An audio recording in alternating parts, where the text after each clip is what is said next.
Good evening and welcome to Bedtime Story. Now, the book that we're going to be reading is called Wanda. You may have come across this book before, or perhaps seen it in the school library, or even seen the film. But the book is supposedly even better than the film. If you haven't seen the film before, I wonder if you can work out what this story is going to be about. If you have a look at the top, it says you can't blend in when you were born to stand out. The blurb at the back is quite interesting. It says at the top, the international bestseller. My name's August. I won't describe what I look like. Whatever you're thinking, it's probably worse. And it's got a few quotes from different newspapers. Has the power to move hearts and change minds. Have you read this book before? If so, can you put a comment below about what you thought about the book? If you haven't, well, I'm going to try and read a few pages or a chapter a night, and then I'm really interested to see what you think about the chapter and whether you've got any questions. I'll try and ask some questions as we go through. Okay, so here we go.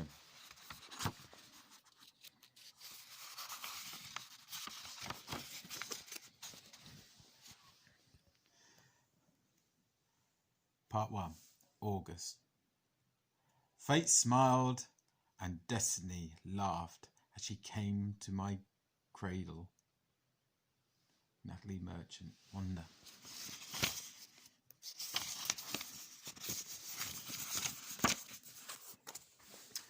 Ordinary. Oops, sorry. I know I'm not an ordinary 10-year-old. I mean, sure, I do ordinary things. I eat ice cream, I ride my bike, I play ball. I have an Xbox. Stuff like that makes me ordinary, I guess. And I feel ordinary inside. But I know ordinary kids don't make other ordinary kids run away screaming in playgrounds. I know ordinary kids don't get stared at wherever they go. If I found a magic lamp and I could have one wish, I would wish that I had a normal face that no one ever noticed at all. I would wish that I could walk down the street without people seeing me and then doing that looking away thing. Here's what I think. The only reason I'm not ordinary is that no one else sees me that way. But I'm kind of used to how I look by now. I know how to pretend I don't see the faces people make. We've all gotten pretty good at that sort of thing. Me, Mum and Dad, Via. Actually, I take that back. Via's not so good at it. She can get really annoyed when people do something rude. Like, for instance, one time in the playground, some older kids made some noises. I don't even know what the noises were exactly because I didn't hear them myself. But Via heard and she just started yelling at the kids. That's the way she is. I'm not that way. Via doesn't see me as ordinary. She says she does. But if I were ordinary, she wouldn't feel like she needs to protect me as much. And Mum and Dad don't see me as ordinary either. They see me as extraordinary. I think the only person in the world who realises how ordinary I am is me. My name is August, by the way. I don't describe what I look like. Whatever you're thinking, it's probably worse. What do you think about the story so far? Would you read on more? What do you think? Have you got any questions about August? How old do you think August is? What do you think about Via? Next chapter.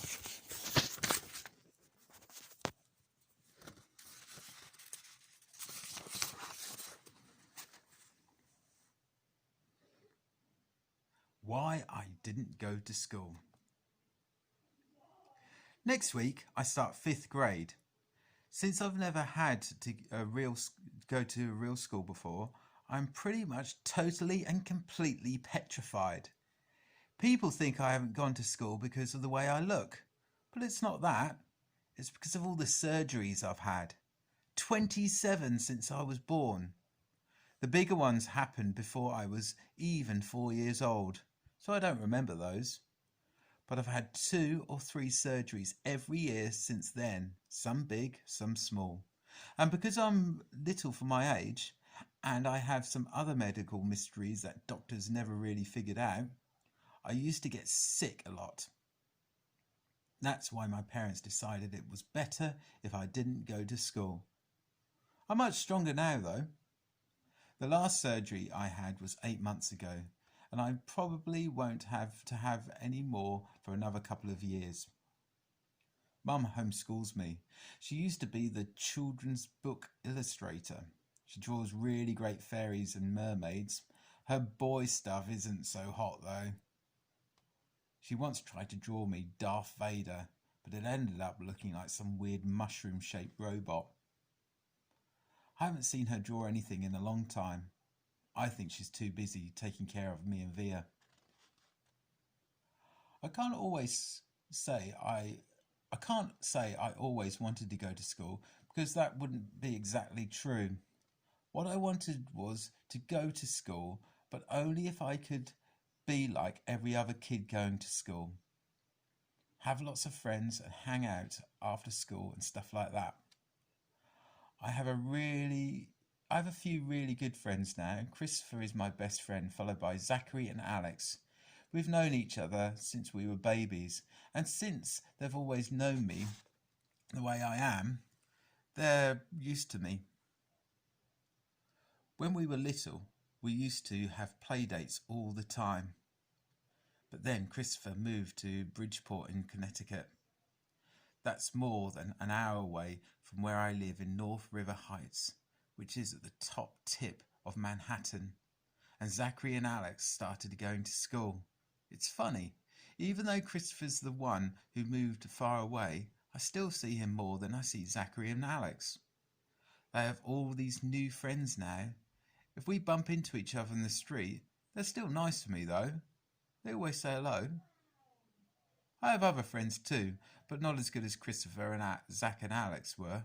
For instance, Zach and Alex always invited me to their birthday parties when we were little, but Joel and Eamon and Gabe never did. Emma invited me once, but I haven't seen her in a long time. And of course, I always go to Christopher's birthday. Maybe I'm making too big a deal about birthday parties. I wonder why he's mentioned that bit about birthday parties. Do you think he feels a little bit upset that he's not invited to birthday parties? How would you feel if you weren't invited to some of your friends' birthday parties? I wonder why his mum never went back to work. Do you think it's because she is too busy looking after him? Have you got any questions about this chapter? We're going to stop now. The next chapter is called How I Came to Life. If you've seen the film, there are some similarities between the film and the way the book started, but I'm sure it will get more into depth and it'll be more interesting than the film, although the film is good. Right, that's it for tonight. Hope you've enjoyed it. If you've got any questions or anything else, please put comments below. Good night. Bye-bye for now.